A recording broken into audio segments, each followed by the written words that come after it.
Usually when we talk about a legal contract, there is this fundamental expectation of precision. Right. Yeah, absolutely. It's supposed to be like engineering, You sign a commercial lease or you enter into a business partnership, and the terms are just right there in black and white. Exactly. We like things to be visible and predictable. Right. The lawyer just points to the page and says, like, there it is.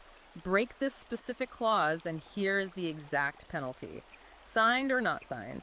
It's clean, it's binary, and honestly, it's comforting. It is. You know the rules of engagement before you even start. But then you step into the world of modern family law, divorce proceedings, parental rights, and suddenly, that precision just entirely vanishes. It completely evaporates, yeah. The contract basically gets shredded. Yeah. And you are looking at a legal landscape that is just incredibly murky. And if you are ready to wade into those legal muddy waters with us today, do us a huge favor right off the bat. Please hit that like button and subscribe to the show. Yeah, it really does help us out. It genuinely helps us keep bringing you these incredibly deep, unfiltered explorations of the most fascinating and complex materials out there. Because today we are doing a deep dive into something highly specific, highly controversial, and undeniably gripping. Oh, it is. It's intense. We are reviewing an ultra-long, incisive, and fascinating ebook aimed directly at the men's rights activist community and red-pilled manosphere men. And it is a massive, incredibly dense piece of work. It really is. The book is called The Tangled Web: How the State Enslaves Men Through Divorce and Abortion, written by Conrad Riker and published in 2025. Now, we are going to break down the sheer scale of Riker's worldview today, but I want to tell you right now, if you want to read this field manual for yourself, and you are absolutely going to want to see these exact arguments and claims with your own eyes, you need to check out Amazon Kindle and Google Play Books to buy it.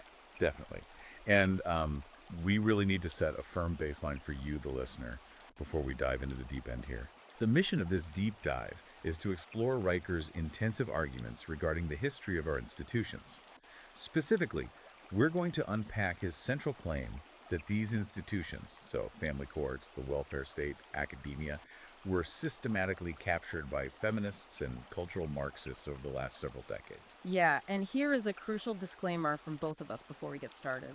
Because this material contains highly politically charged content, touching on everything from gender dynamics to abortion, left-wing politics, right-wing politics, government policy, our job today is not to endorse or validate these viewpoints. Exactly. We're not taking sides at all. Not at all.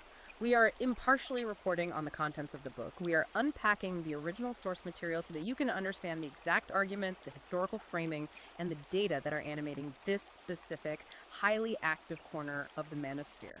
Precisely. We are acting purely as your guides through the text.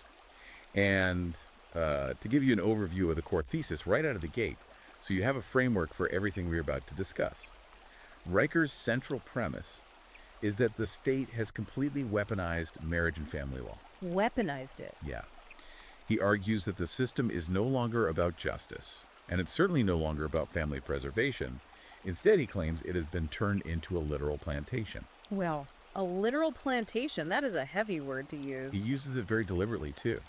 In Riker's overarching metaphor, men are the mules doing the economic labor, ex-wives act as the overseers managing the extraction of that labor, and the state itself is the owner. Skimming the profits, basically. Right, skimming the profits off the top through administrative fees, federal matching funds, and, political power. Okay, let's unpack this. Because starting with that plantation metaphor tells us he is not pulling any punches whatsoever.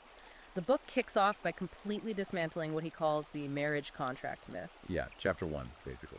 Right. He essentially argues that marriage is no longer a contract in any traditional legal sense of the word. Well, if we look at traditional contract law, you can't have a contract where one party can dissolve the agreement at any time for any reason while still retaining all the financial benefits of the contract. Yeah, that doesn't sound like any contract I've ever signed. Exactly. And simultaneously imposing massive, indefinite financial penalties on the other party who didn't even want to break the contract in the first place. Right. Riker calls modern marriage a state-run trapdoor into financial and spiritual slavery. So if you are listening to this and thinking, well, how did we get from traditional marriage vows to a state-run trapdoor?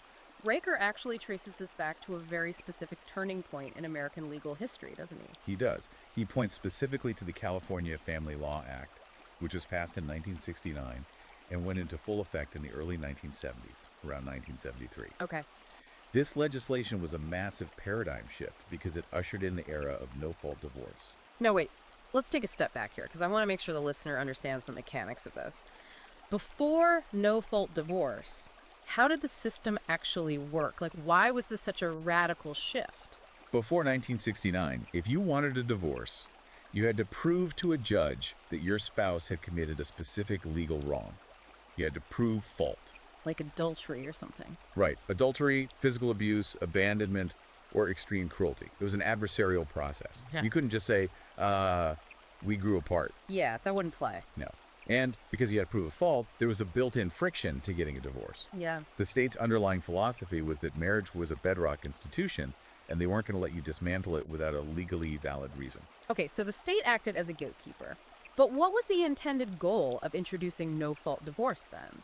I assume lawmakers didn't wake up one day and say, hey, let's destroy the family? Not at all. I mean, the intent of the reformers was actually to reduce the toxicity of divorce, because couples who just wanted to separate amicably were being forced into court to essentially commit perjury. Wait, really? Perjury? Yeah, they would have to invent stories of abuse or stage fake adultery scenes with hired photographers just to satisfy the legal requirement for fault. Oh, wow. That's wild. So lawmakers thought, let's make this cleaner. Let's allow people to part ways due to irreconcilable differences without having to drag each other through the mud. So the intent was harm reduction. But Riker focuses entirely on the outcome, and he uses this incredibly vivid story of a guy named Joe Carter to illustrate this. Right, the San Diego mechanic. Yeah, Joe was a mechanic in San Diego back in 1973. He'd been married for 15 years, worked long hours, provided for his family, and under the shiny new California law, his wife files for divorce. And Riker emphasizes that there was no adultery, no abuse, nothing like that. She just went into court and essentially said, I'm bored. And under no-fault divorce, her boredom, or her simply feeling unfulfilled, is entirely legally sufficient to dissolve the legal partnership. Exactly, and the outcome for Joe Carter. He loses his house, he loses primary custody of his kids, he loses his dog, and he instantly loses 40% of his paycheck to alimony and child support. Just like that. Yep. Riker frames this as an absolute erasure of a 15-year partnership where the assets are just forcefully redistributed by a judge regardless of who broke the contract. And Riker backs up Joe Carter's anecdotal experience with some pretty stark macroeconomic data from that era. He points to U.S. Census reports showing that by 1980, so just a decade into this new legal framework, spreading across the countrymen's post-divorce income nosedived by 10 to 40% on average. Wow. Meanwhile, ex-wives' earnings jumped by 30%. I need to pause you there, though. Because if a woman was previously a stay-at-home mother and then gets divorced, isn't that 30% jump just a natural economic rebalancing of her entering the workforce or getting access to half the marital assets? That is exactly how mainstream sociologists interpret it. But Riker interprets this data very differently. He describes this not as a natural rebalancing, but as a Marxist yard sale. A Marxist yard sale.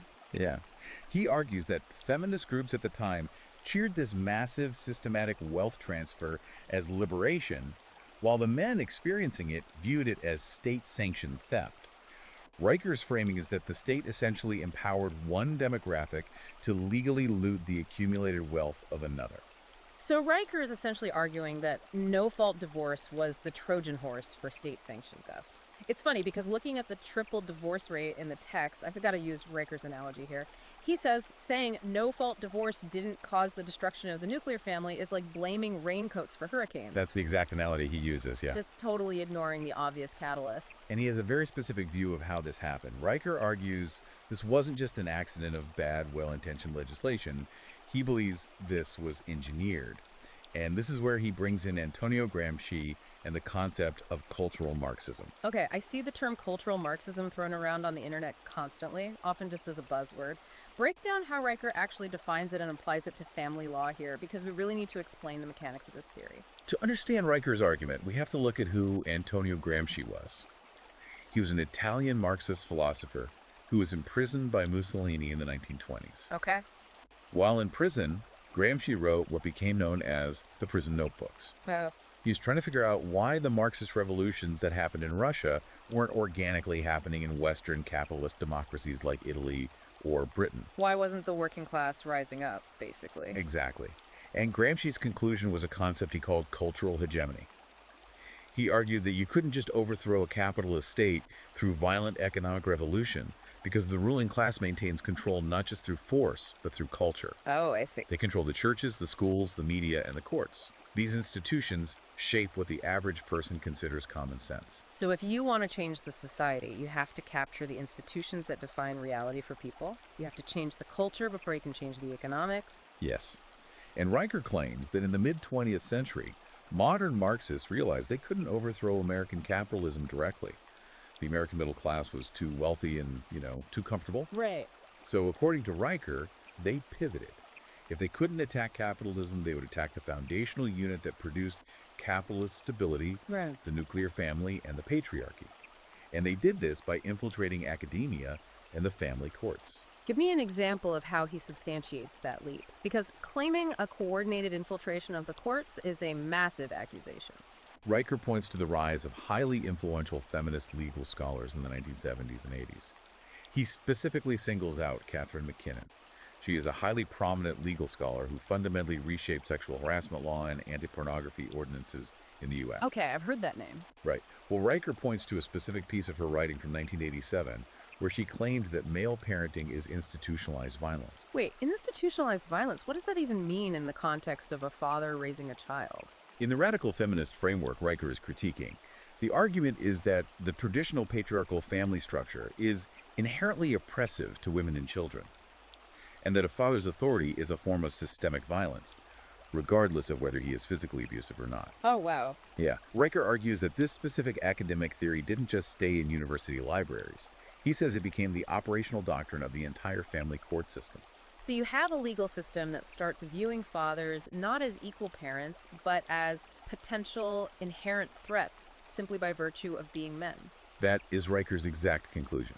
He cites a 2019 Journal of Family Psychology statistic claiming that 80% of modern custody evaluators, the psychological experts the courts rely on to determine who gets the kids, are trained in feminist trauma-informed methods. So if I'm understanding Riker's logic, the deck is completely stacked against the father before he even walks through the courtroom doors. Like, the expert evaluating him has been academically trained to view his presence as a negative? According to Riker, absolutely. He provides an anecdote about seeing a custody evaluation form in Florida where the father's score section had a pre-filled minus 10 points. Wait, what? Yeah, simply for the line item. Y chromosome present? You're kidding? A literal negative score just for being biologically male. Riker says the court evaluator brushed it off, claiming it was just an internal office joke or satire. But Riker points out that the joke always seems to end with the dad paying 40% of his income for supervised weekend visits. The underlying bias, he argues, is real and structural. Okay, so if the divorce court is the trap door, as Riker says, the welfare state is the engine pulling the lever, which moves the conversation to Riker's critique of government incentives, right? Yes, and this is a really fascinating economic argument. He spends a lot of time dissecting the mechanics of what he calls a predatory mating ritual. A predatory mating ritual. Yeah. He specifically looks at the 1996 Welfare Reform Act, which was famously championed and signed by President Bill Clinton. The official name of the bill was the Personal Responsibility and Work Opportunity Reconciliation Act. And Riker finds that name to be deeply, darkly ironic. Because he jokes that whoever named it deserves a Pulitzer Prize for political comedy, right? Exactly. Because Riker argues it didn't promote personal responsibility at all.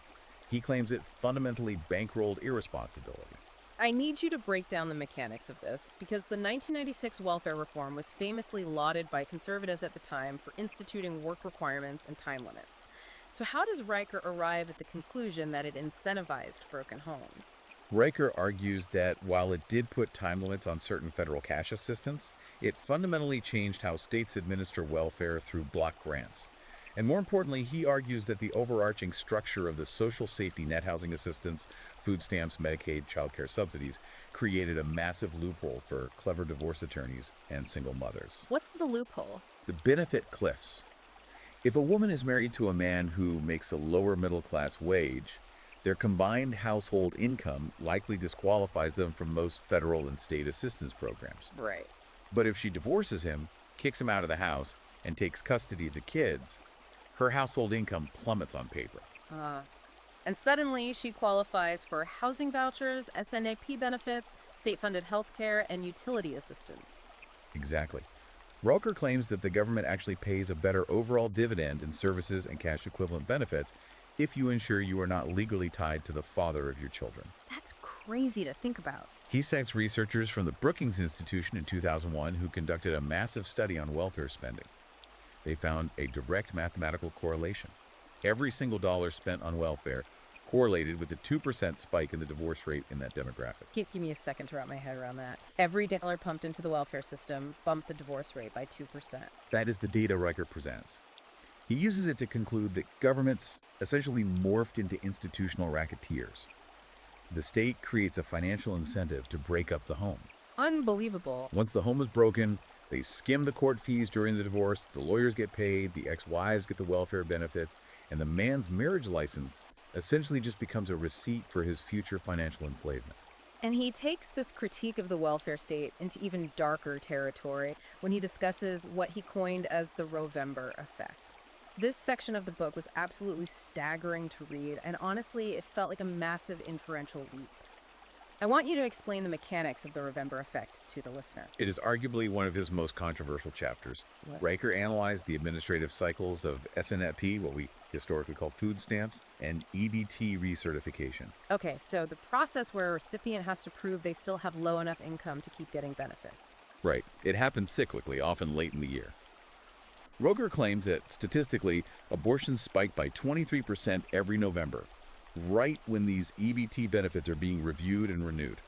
Wait, is he actually suggesting that women are sinking their reproductive choices in pregnancies with federal bureaucratic cycles? That sounds like a wild leap from correlation to causation. Riker argues it is a direct, cold-blooded financial calculus.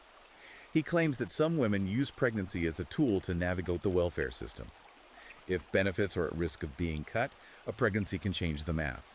Furthermore, he makes the explosive claim that some women deliberately delay getting abortions until past the 20-week mark. Why would they do that? That sounds incredibly dangerous. Because, under certain state bureaucratic rules, a late-term pregnancy gets classified as a high-risk pregnancy, and a high-risk medical status can automatically qualify an applicant for emergency, higher-tier SNP benefits much faster, bypassing the usual waiting periods. Oh my God. Once the elevated benefits are secured, he claims, they then terminate the pregnancy. That is treating pregnancy and abortion purely as a financial optimization strategy. It's incredibly cynical.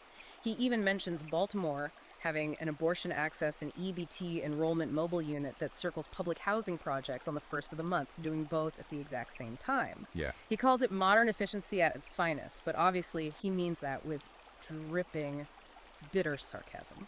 Through Riker's lens, this is a state-sponsored shakedown. He argues that men's taxes are forcibly extracted to fund the bureaucratic machinery that allows women to optimize the elimination of men's own potential offspring. And on the flip side of abortion, you have the absolute weaponization of child support when the child was born. Yeah. Riker brings up a famous Chicago Tribune expose from 2014 to highlight how this system is gamed. Yes. The Tribune profiled a 43-year-old woman who had literally transformed the family court system into a personal enterprise. She had 6 different children by 6 different fathers. Through the courts, she converted those 6 men into a guaranteed $1,800 a month in tax-free child support. On top of that, because she was a single mother of 6, she was collecting an additional $4,200 a month in Section 8 housing benefits and other state aid. So she is bringing in roughly $6,000 a month, equivalent to a $72,000 a year salary, entirely tax-free just by having children with different men and letting the state extract the funds. And Riker traces the historical lineage of this exact scenario all the way back to 1911, right? How does he connect a woman in Chicago in 2014 to a law from 1911? He points to the first mother's pension law, which was enacted in Missouri in 1911. This was the very beginning of state-sponsored welfare for single mothers. But back then, there were massive moral guardrails. Right. If a widow wanted state help, she had to have her neighbors testify in court to her upstanding moral character. The state would not fund you if your situation was due to your own reckless behavior. So how did we lose those guardrails? Riker points to the 1960s and the Cloward-Piven strategy. This is another major academic framework he believes was weaponized. Richard Cloward and Francis Fox Piven were sociologists at Columbia University who wrote a highly influential paper in 1966. Okay, explain the mechanics of Cloward-Piven, because again, this is a term that gets thrown around a lot without explanation. What did they actually propose? Cloward and Piven observed that millions of Americans were technically eligible for welfare, but weren't enrolled, Largely due to the stigma and the bureaucratic guardrails we just talked about, their strategy was to deliberately overload the welfare bureaucracy. Overload it. Yeah. They wanted activists to sign up every single eligible person all at once. The goal was to cause a massive systemic financial crisis at the local and state levels, bankrupting the welfare offices. Why would they want to bankrupt the system helping the poor? Because they believed that out of that engineered crisis, the federal government would be forced to step in and implement a guaranteed national minimum income. They wanted to force a socialist economic restructuring through bureaucratic sabotage. Wow, and Riker maps this onto the family courts. He argues that the systematic removal of moral guardrails from welfare and divorce was an intentional application of this strategy. The goal was to make dependence on the state as easy and frictionless as possible. The safety net evolved into what he calls a hammock. He literally says the state acts as a pimp. That's his word. Yeah, a pimp skimming a cut. The government plays the role of the sugar daddy, the women are relegated to the role of broodmares, and the men are reduced to indentured servants whose wages are garnished. And the state takes its cut in administrative fees while simultaneously lecturing those same men about toxic masculinity. It creates a vicious cycle. Which begs the question, what does this all mean for the concept of traditional fatherhood if, as Riker claims, the state actively pays women to avoid marriage? It fundamentally penalizes it. He points to data on the non-citizen child supplemental program and cites Harvard longitudinal studies showing that children raised in single-mother households are suspended from school 2.7 times more often.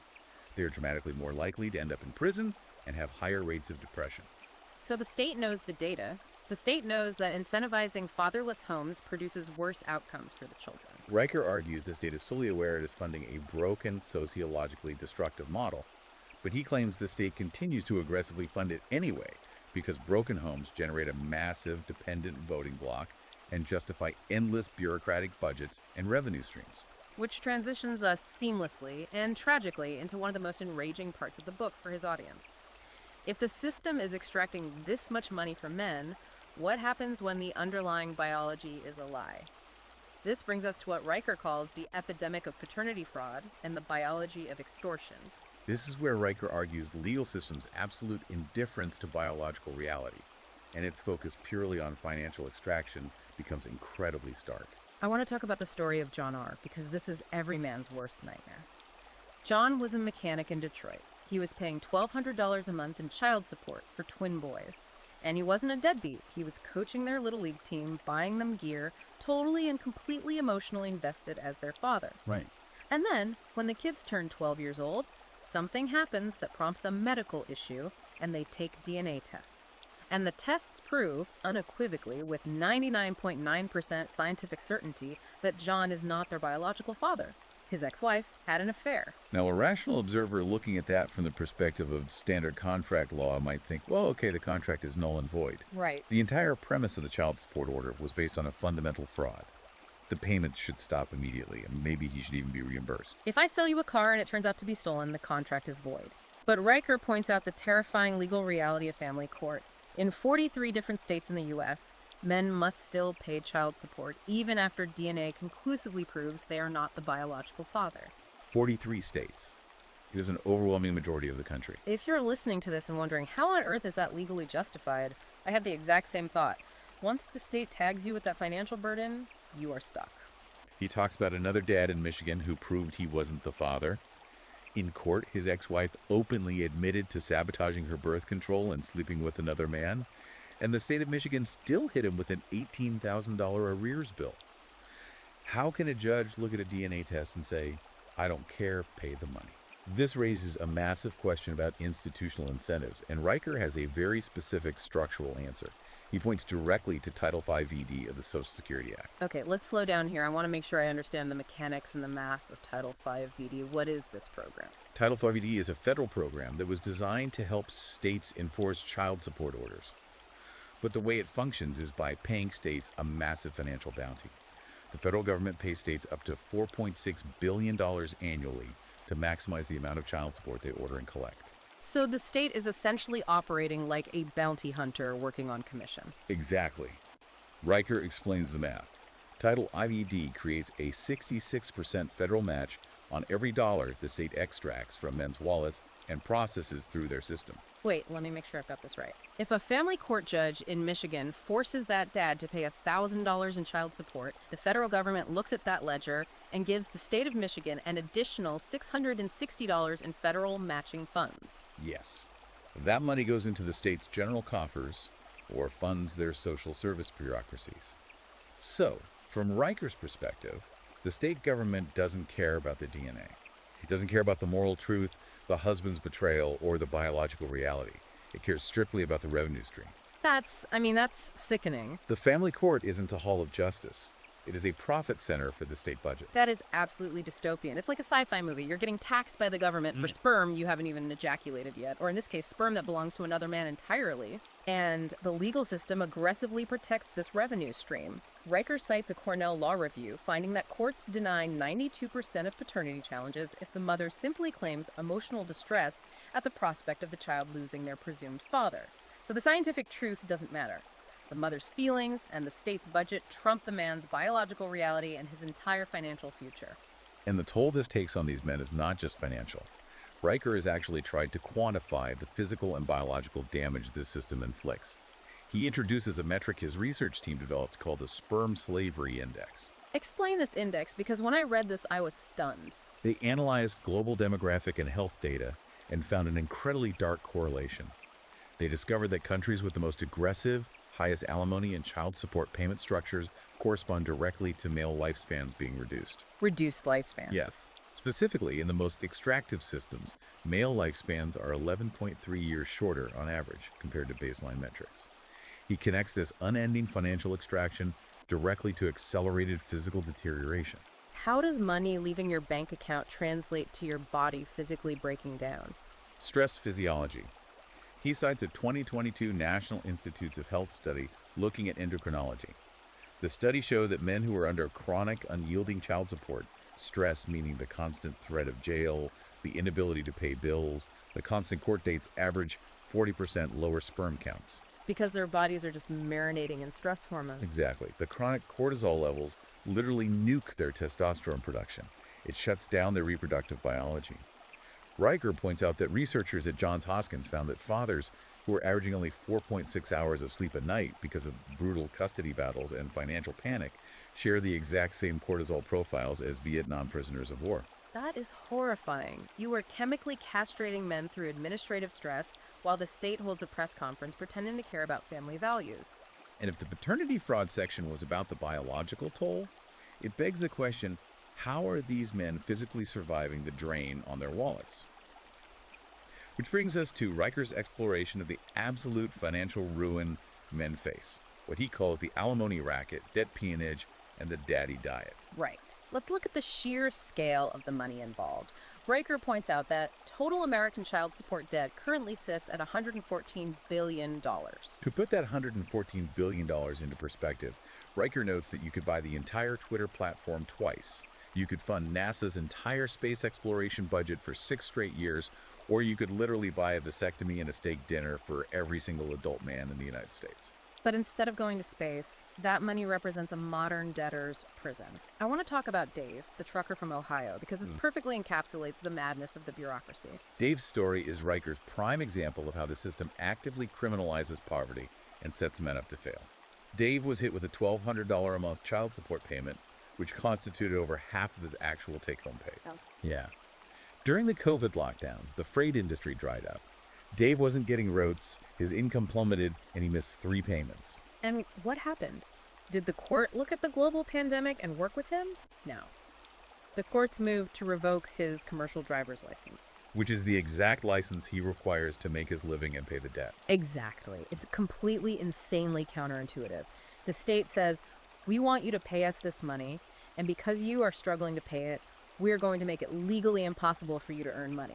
It is a bureaucratic trap.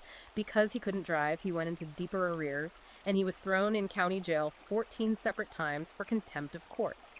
He ultimately ended up homeless, living in a 1997 Ford Econoline van, his credit score ruined, completely unable to breathe financially. And if we look at the underlying logic of how a judge justifies throwing a man in a cage for a debt, we have to understand the legal mechanism of contempt. You aren't technically going to jail because you are poor. You are going to jail because the judge ordered you to pay, and you failed to comply with the judge's order. Right, a technicality. It is a subtle but devastating legal distinction that allows the U.S. to maintain debtors' prisons, despite them technically being unconstitutional. And Riker draws a direct historical parallel here that is really striking. He compares this modern system directly to medieval serfdom. Yes, he points out that during the feudal era, a serf who worked the land was required to give the lord of the manor roughly 30% of their harvest. These were called villein dues. And what are the dues today? Riker points out that under laws like California's Family Code Section 4722, men are routinely forced to forfeit 25 to 65% of their net paychecks. He argues that the modern family court system is actually mathematically more extractive than the medieval lords were to their serfs. And he backs this up by pointing to the existence of literal modern-day debtors' plantations. He spends time analyzing Angola Farm in Louisiana. Oh, this part was wild. It is a massive state penitentiary that operates as a working farm. Riker notes that there are men there on parole who couldn't keep up with their massive child support arrearages, who were literally put into the fields to pick cotton to pay off the state debt. Picking cotton for the state to pay off a family court debt, it's almost too on the nose. The warden of the facility calls it a rehabilitation and work release program. Riker calls it swapping 19th century iron shackles for 21st century GPS ankle monitors. He views it as an incarceration industrial complex that actively feeds off the bodies of divorced men. And for the men trapped in this who are facing jail time, who have lost their kids, who are giving up 65% of their income, the mental toll is catastrophic. We have to talk about the Harvard 2022 longitudinal study that Riker cites regarding mortality. It states that men who are saddled with insurmountable child support debt are 300% more likely to commit suicide. 300%. Riker aggressively forces the reader to look at what he calls the blood-stained ledger of the family courts. He recounts the story of John Mercer, a father who, after a judge demanded 65% of his income, walked out of the courthouse, wrote a note that said, "Better a bullet than another custody hearing," and took his own life. God. Riker is adamant that we must stop classifying these deaths as mysterious spikes in clinical male depression. He argues this is the logical, court-approved dismantling of their existence. When you back an animal into a corner and take everything it has, it destroys itself. And for the men who don't choose suicide, they choose slow starvation. Riker introduces this grim phenomenon he calls the daddy diet. He brings up Greg Miller, a dad from Texas who went viral online for posting a picture of his daily meal. He called it his post-divorce sushi. Which was literally just a can of cheap tuna fish mixed with ketchup packets that he had stolen from a Chevron gas station. Because he couldn't afford groceries after the state garnished his wages. And it's not an isolated incident. Riker pulls data from the Bureau of Labor Statistics showing that single men's food expenditures dropped by a staggering 22% post-divorce. They are literally rationing their caloric intake to pay the state's ransom. It's an absolutely bleak picture. But Riker argues that the oppression isn't just financial. When men try to fight back, or even when young men just try to exist and navigate modern spaces, they are subjected to systemic mental health gaslighting and what he refers to as the false rape industry. This takes us into a totally different institutional arena. Right. Here, Riker shifts his analytical focus away from the family courts and directs it toward the American university system and the fields of psychology.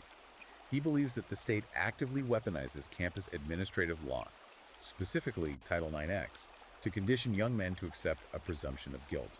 He starts this section with the infamous Mattress Girls saga at Columbia University. For those who don't remember, a student named Emma Sulkovich carried a dorm mattress around the campus for an entire year.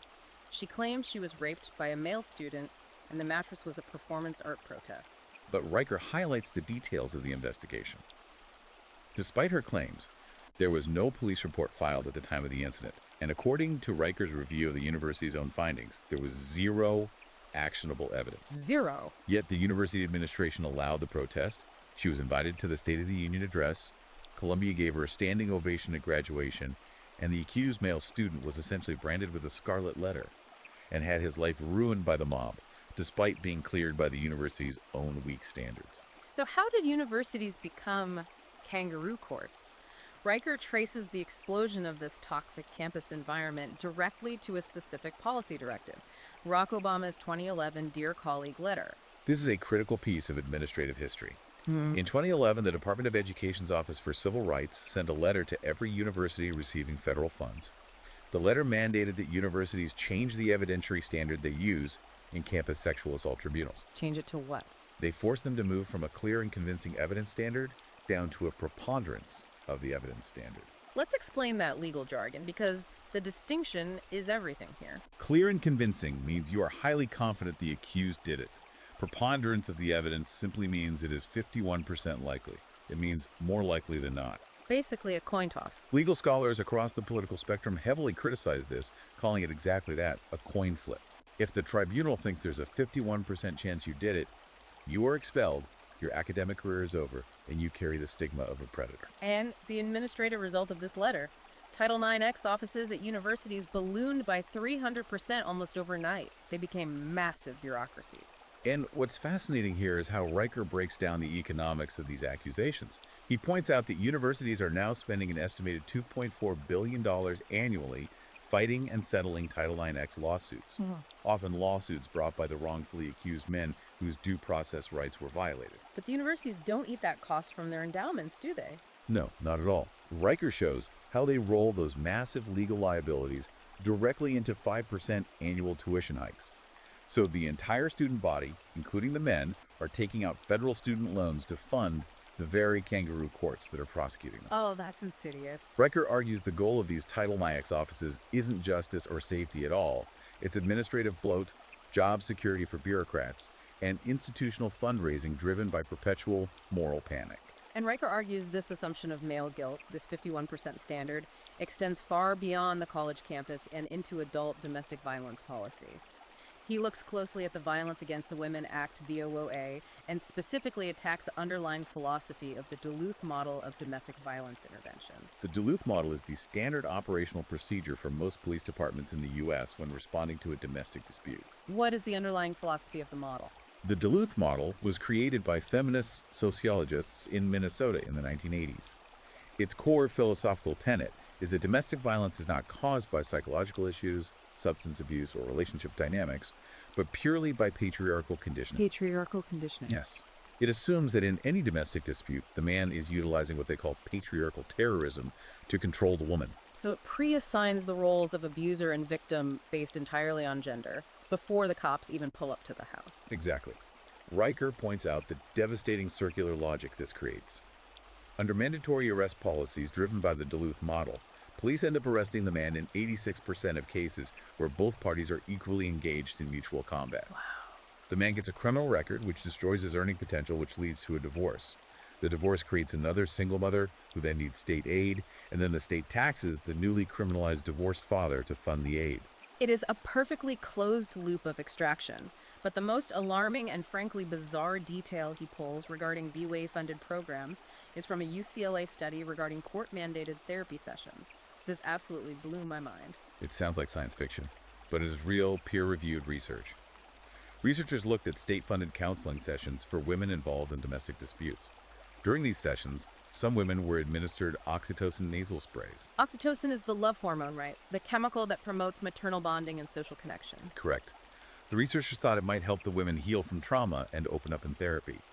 But what they found was that administering the oxytocin actually increased the rate of verifiable false accusations against their male partners by 22%. Wait, giving them a bonding hormone made them lie more about being abused. How does that work? The theory is that oxytocin increases in-group bonding, but also increases hostility and defensive fabrication against out-group threats. If the therapist is validating their victimhood, the oxytocin makes them bond with the therapist and exaggerate or invent claims to solidify that bond and punish the man. I can't even process that. Riker jokes, grimly, that the state is literally funding therapy that uses hormones to enhance creative storytelling to put men in jail. It's like finding the wallet of the guy who just mugged you, and the city charging you a handling fee to return it to him. So if you took all of this together, the Title IX kangaroo courts, the 51% standard of guilt, the Duluth model prejudging you, the literal hormonal enhancement of false accusations, and the financial ruin of family court, Riker points out a massive sociological shift. Yeah, the total collapse of trust. He cites a recent Pew Research stat. 78% of Gen Z men reported they would rather share their entire unfiltered internet browser history publicly than risk being completely alone in a professional setting with a woman they don't know well, out of fear of a false accusation. Let that sink in. A young man would rather you see his most embarrassing private internet searches than sit in a room with a female colleague with the door closed. The fundamental trust between the sexes has been entirely hollowed out. Here's where it gets really interesting. If the trust is gone, how does Riker say men are adapting?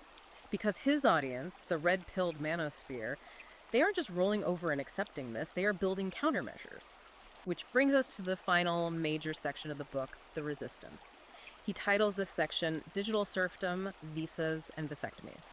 Riker spends the last third of his book pivoting from a systemic critique into essentially acting as a tactical guide. He documents what he describes as an actual functioning underground railroad of men who are actively fleeing the system. He cites an investigation by the Daily Wire that tracked 4,700 American fathers who have literally packed up and fled across the border to Mexico since 2015, specifically to escape the jurisdiction of the U.S. family court system. They're becoming expats purely to avoid debtor's prison. And for the men who stay, they're creating shadow communities. Riker talks about the Garage Guild movement in Houston. Explain the garage guilds, because this shows how deep the micro-policing goes. Men in Houston were building these underground, informal workshop spaces, basically advanced man caves in massive garages where guys could work on cars, play poker, and just exist away from their families and the culture. But local zoning boards started cracking down on them, sending inspectors to shut them down, labeling a group of men playing poker as a public nuisance. While at the same time, Riker notes, the city allowed female-owned wellness cooperatives and yoga studios to operate in the exact same residential zoning areas without a peep from the inspectors. So the men are taking their spaces completely underground, blacking out the windows, running them like speakeasies. And they aren't just hiding their physical bodies, they're hiding their assets. This is where Riker dives into the code is law mentality of the crypto bros. Right, if the family court judge can subpoena your Bank of America account and drain it to pay Title IV VD fees, how do you stop them? You move the money where the judge can't see it. Riker mentions Elon Musk's reported 2023 prenuptial agreement, which allegedly utilized Dogecoin and smart contracts. But for the average guy, they are using privacy coins like Monero, which are virtually untraceable, and stable coins. And how do they secure it? I mean, a judge can just demand your passwords. They engrave their crypto seed phrases, the 12 or 24 word master passwords to their digital wallets, onto metal dog tags, or they memorize them. They are creating a financial firewall. Wow. If the judge says, "Give us your money," the man can simply say, "I lost the USB drive in a boating accident," and the state has zero technical ability to confiscate the wealth. It's a technological checkmate against the state, and the state is terrified of this, which is why they are turning to what Riker calls digital serfdom to track these men. He points out a terrifying statistic. Raytheon, the massive military defense contractor that builds missiles, also manufactures GPS ankle monitors. And those monitors are currently worn by 412,000 American fathers every single day. They took the exact same tracking technology used for paroled felons and juvenile delinquents, and they applied it to dads who fell behind on child support. It is the full weight of the carceral surveillance state applied to fatherhood. Riker tells the story of a dad in Birmingham who had one of these monitors. The dad went to a peaceful public protest against the ankle monitor system, and because the monitor tracked his GPS coordinates entering a specific geofenced zone near the courthouse, it pinged the authorities, and he was arrested for violating the terms of his movement restrictions. So how do you fight a defense contractor like Raytheon, tracking your every move? Right. Riker says men are adopting electronic warfare tactics. Literally, he details men buying or building Faraday cages for their glove compartments. For listeners who don't know, a Faraday cage is an enclosure made of conductive mesh that blocks electromagnetic fields and radio frequencies. Right. If you put a tracking device or a phone in a Faraday cage, it completely severs its connection to the GPS satellites and cell towers. He also talks about men using Raspberry Pi microcomputers. They program these tiny $34 devices to act as GPS spoofers. A guy will leave the spoofer plugged in on his living room couch, broadcasting a fake signal to the police saying he is sitting at home watching TV, while he is actually 2 towns over working a cash under the table job so the state can't garnish his wages. It is massive, coordinated civil disobedience. And that profound disobedience extends to how these men are choosing to raise the children they do still have access to. Riker explores the rapidly growing homeschooling underground. This is a major point of conflict. Riker points out that Child Protective Services, CPS, targets single fathers at vastly disproportionate rates. He claims 68% of CPS investigations in certain counties are aimed at single dads. He cites leaked FBI memos that internally labeled certain radical homeschooling parents as domestic extremists. Why? Because instead of sending their kids to public schools to learn TikTok trends, critical theory, and infinite gender pronouns, these fathers are pulling them out of the system entirely to teach them calculus, classical mechanics, and the philosophy of John Locke. Riker traveled to meet a co-op of fathers in Montana who are living completely off-grid. They're teaching their kids how to field dress a deer for food, how to purify water, and essentially how to avoid the state surveillance drones. It is a total, uncompromising secession from modern state institutions. But the ultimate form of secession, according to Riker's framework, isn't financial or educational, it is biological. And this brings us to what he calls the vasectomy renaissance. This was the most intense part of the whole book. Men are literally treating surgical sterilization as a form of tactical warfare against the state. He cites underground Reddit communities and manosphere forums where men maintain heavily encrypted, constantly updated lists of specific urologists and doctors who are willing to perform vasectomies for cash. Just off the books. Yep. Zero questions asked and zero paperwork filed with insurance companies. Riker says these men treat the clinic like a dead drop. They buy temporary burner phones at a gas station just to make the appointment. They walk into the clinic, hand over a stack of untraceable cash, and when handed the medical forms, they just claim they don't have ID or can't deal with forms. They get the surgery and vanish. Riker frames this as a literal reproductive strike. His logic is cold, but consistent with his worldview. If the state has legally decided that your sperm is a taxable asset, an asset that can be used to enslave you for 18 to 20 years, seize your passport, and put you in a cage, the most logical, strategic defense is to permanently take that asset off the board. You deny the state its raw material. And for the men who do still want to have a traditional family, who want children but refuse to play Russian roulette with American family courts, they are completely abandoning the country. This is the rise of the passport bros. Forbes magazine actually tracked a 300% spike in the use of offshore marriage brokers by American men since 2015. Riker defends this practice incredibly aggressively against mainstream criticism. He notes that feminist think tanks and media outlets constantly decry passport bros as engaging in neocolonialism, accusing them of going overseas to exploit poor, subservient women who don't know any better. But Riker looks at the data and says that is a complete projection. He points out that 83% of the men traveling to marry women in places like the Philippines, Colombia, or Malta aren't looking for a maid. They are looking for contractual sanity. They're engaging in global geographic arbitrage. They go to Colombia because the Colombian legal system fundamentally respects prenuptial agreements.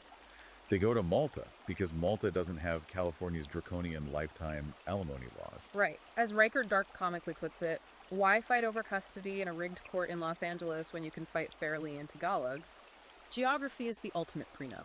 It is a ruthless cost-benefit analysis written in the blood and bankruptcy of millions of betrayed American husbands.